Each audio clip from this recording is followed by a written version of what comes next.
Les petites filles n'ont pas accès à l'école à Odiéné dans la région du Kabadougou, c'est dans le nord du pays. Elles sont pour la plupart réduites aux tâches ménagères. Pourquoi assistons à cette pratique? Quelles sont les actions menées par les cadres pour encourager les parents à scolariser leurs enfants? C'est ce que notre équipe de reportage nous expliquera dans ce journal. Et puis l'ancien chef de l'État ghanéen, Jerry John Rawlings, a été enterré aujourd'hui même. Plusieurs représentants des dirigeants du monde entier y ont assisté. Bonsoir et bienvenue dans le journal. La scolarisation de la petite fille n'est pas une réalité à Odiéné, dans le nord du pays. Pour les parents de ces fillettes, mettre leurs enfants à l'école n'est pas une obligation, spécialement les jeunes filles. Les localités de la région affichent les taux les plus bas du pays en matière de scolarisation, une situation préoccupante qui interpelle autorités et cadres de la région. Nos Sangaré et Kader Batil étaient dans la région du Kabadougou pour comprendre le phénomène. Leur reportage est commenté par Parga Sorokoni. Lundi 18 janvier, c'est la reprise des cours à Odiéné après un week-end bien mérité. Contrairement aux filles de son âge, Mariam, âgée de 10 ans, passe ses journées à aider sa grand-mère à faire le ménage. Au dire de cette dernière, la présence de la fillette à la maison pour les tâches ménagères la forgera dans sa vie future.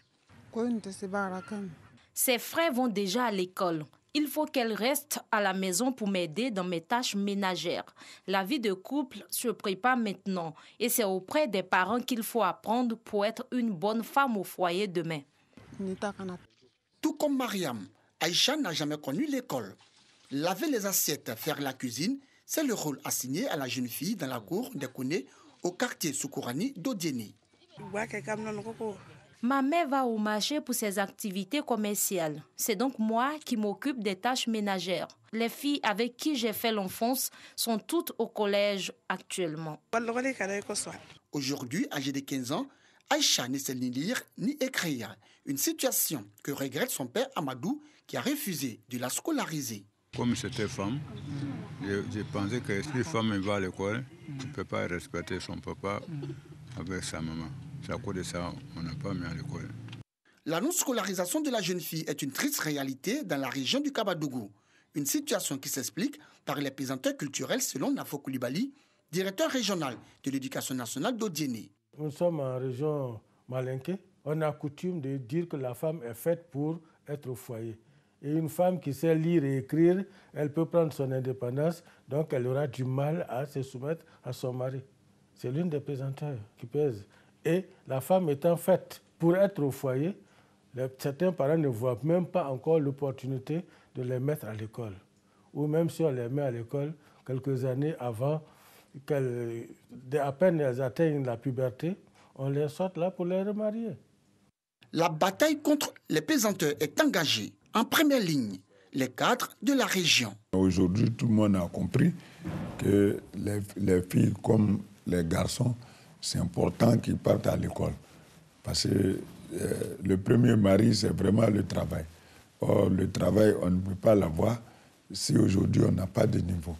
Donc, c'est quelque chose où les gens sont vraiment sensibilisés aujourd'hui. Et je peux dire que c'est un message qui passe. Certes, hier, il y avait suffisamment de problèmes, mais aujourd'hui, la plupart de ces pesanteurs-là sont levés et tout le monde s'emploie aujourd'hui à envoyer les filles à l'école. La bataille porte ses fruits.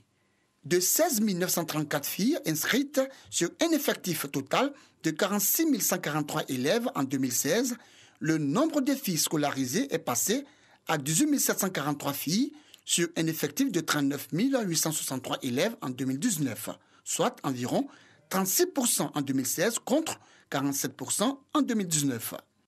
Les parents sont sous le poids des pesanteurs culturels.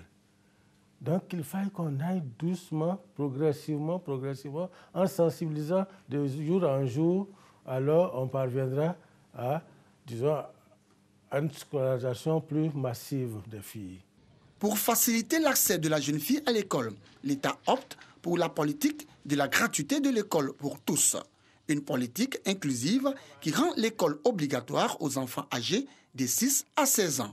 Le Kabadougou enregistre l'un des taux de scolarisation les plus faibles selon le ministère de l'Éducation nationale.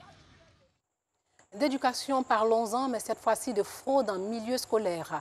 En 2020, on a enregistré plus de 16 000 cas de fraude au baccalauréat, un chiffre en hausse de plus de 266% par rapport à 2019, où l'on dénombrait 6 833 cas de fraude. Abidjan concentre le plus grand nombre de cas avec 88,61% des fraudes. Pour juguler ces fléaux, un atelier sur le thème fraude aux examens à grand tirage, diagnostic et solutions a été organisé aujourd'hui même au palais de la chefferie d'Abobo Baoulé. La fraude aux examens scolaires a pris une proportion importante ces 4 dernières années.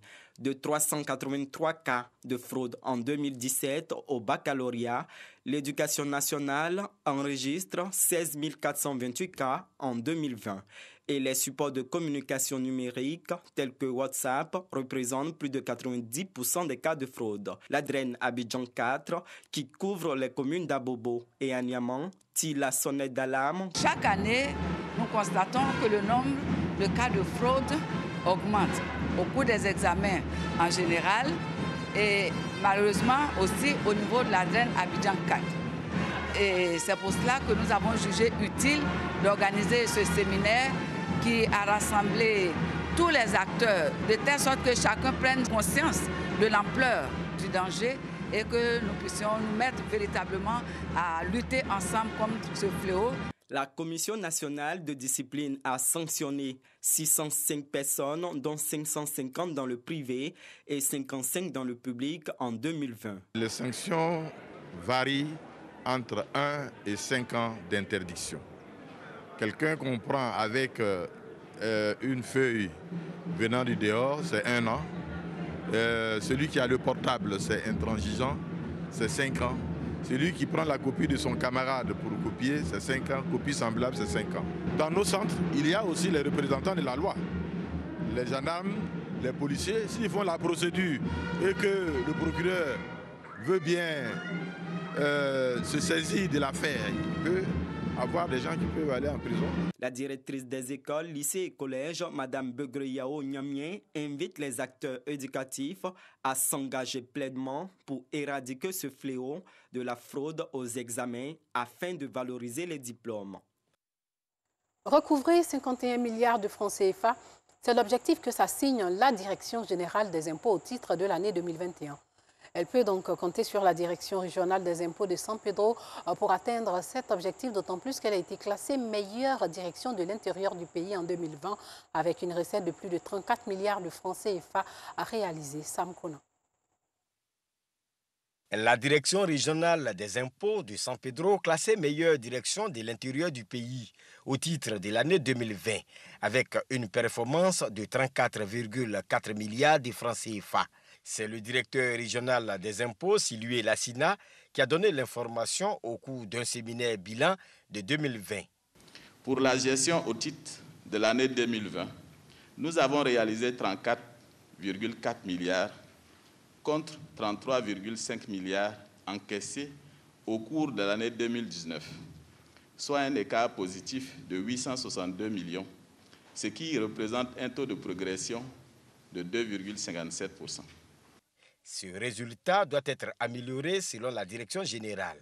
Pour relever ce défi, toute la direction régionale s'est mise au laboratoire pour trouver des stratégies sur le thème l'impôt foncier et la fiscalisation du secteur informel. Par rapport à nos réalisations de 2020, qui sont de 34,4 milliards, notre hiérarchie nous demande de faire un bond quantitatif de 48,33%. Par conséquent, nos objectifs de recettes au titre de l'année 2021 sont fixés à 51 milliards de francs CFA. Je pense que cet objectif est à notre portée, eu égard aux nouvelles mesures contenues dans la loi des finances 2021. Réaliser 51 milliards de francs CFA en 2021, la direction régionale des impôts est déjà au travail. Les contribuables, eux, ont un seul vœu, payer leurs impôts dans des locaux plus attrayants. Rappelons que la direction régionale des impôts de San Pedro couvre les régions de la Nawa, du Boclé et de San Pedro. Une note triste à présent, sachez que l'ancien ministre Guy-Alain Gauze est décédé dans la nuit de mardi à mercredi à 68 ans du Covid. Guy-Alain Gauze a été ministre des Matières premières en 1993 et en 1998 ministre du Commerce extérieur. Il est devenu représentant de l'État ivoirien auprès de l'Organisation mondiale du commerce de 2006 à 2012. Perdre l'un de ses illustres fils, Guy-Emmanuel Alain Gauze, ancien représentant permanent de la République de Côte d'Ivoire à Genève, en Suisse, est décédé dans la nuit du mardi 26 au mercredi 27 janvier 2021 dans la capitale économique. Spécialiste des matières premières agricoles dans le café et le cacao, il était bien connu pour ses analyses concernant ses spécificités agricoles. Marié et père de 3 enfants, Feu Alain Gauze a entamé sa carrière ministérielle à l'âge de 37 ans, ministre délégué chargé des matières premières entre 1989 et 1993, Guy-Emmanuel Alain Gauze sera reconduit dans ses tâches par Henri Konan Bédié au lendemain du décès de feu le président Félix Houphouët-Boigny. Ainsi, de 1993 à 1998, sous l'ère Henri Konan Bédié, il sera reconduit au ministère des Matières premières, mais cette fois avec un portefeuille encore plus large. Il est, en plus de ses fonctions initiales, chargé des filières agricoles, des négociations et de la mise en œuvre des accords internationaux de produits de base, café, cacao, caoutchouc, coton et des protocoles ACP-UE sur les produits de base, sucre, banane, du suivi et de la gestion des marchés à terme Londres et New York. En 1998, il est nommé ministre du Commerce extérieur puis ambassadeur auprès des communautés européennes de 2000 à 2002, avant de devenir représentant de l'État ivoirien auprès de l'Organisation mondiale du commerce OMC de 2006 à 2012. Et puis l'ancien chef de l'État ghanéen, Jerry Rawlings, a été enterré aujourd'hui devant plusieurs représentants des dirigeants du monde entier qui ont assisté à cette cérémonie. Rawlings est décédé en novembre dernier à 73 ans. Des centaines de Ghanéens avaient déjà rendu hommage à cette grande figure de la politique ghanéenne postcoloniale et panafricaine lors des 3 jours de commémoration organisés depuis le début de la semaine. Rawlings aura dirigé le pays durant 19 ans. Il a quitté le pouvoir en 2000. Il reste aujourd'hui encore une très grande figure dans son pays, le Ghana, mais aussi un symbole du panafricanisme sur le continent. Le Comité national de salut pour le peuple, c'est au Mali, est officiellement dissous. C'est ce qu'indique en tout cas un décret signé notamment par le président de transition et le Premier ministre Mokhtar Ouane. Dissolution du Comité national pour le salut du peuple auteur du coup d'État contre Ibrahim Boubacar Keïta au Mali.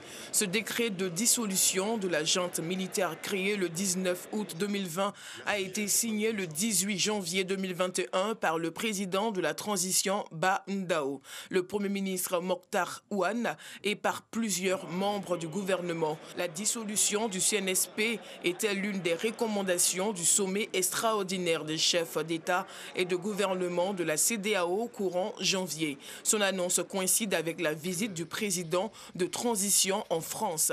Ba Ndao s'est entretenu avec son homologue Emmanuel Macron sur la situation sociopolitique qui prévaut au Mali en amont du sommet du G5 Sahel prévu mi-février au Tchad.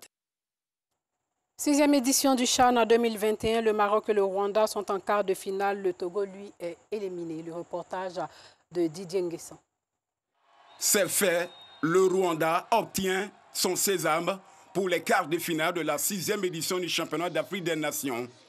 C'est au bout de l'effort, dans un match chaud bouillant, que les Amamovi sont venus à bout d'une équipe courageuse des éperviers du Togo, 3-2. Pourtant, ce sont les Togolais en blanc qui chaque fois prennent l'avantage avant de se faire rattraper. 38e minute, Richard Nane frappe.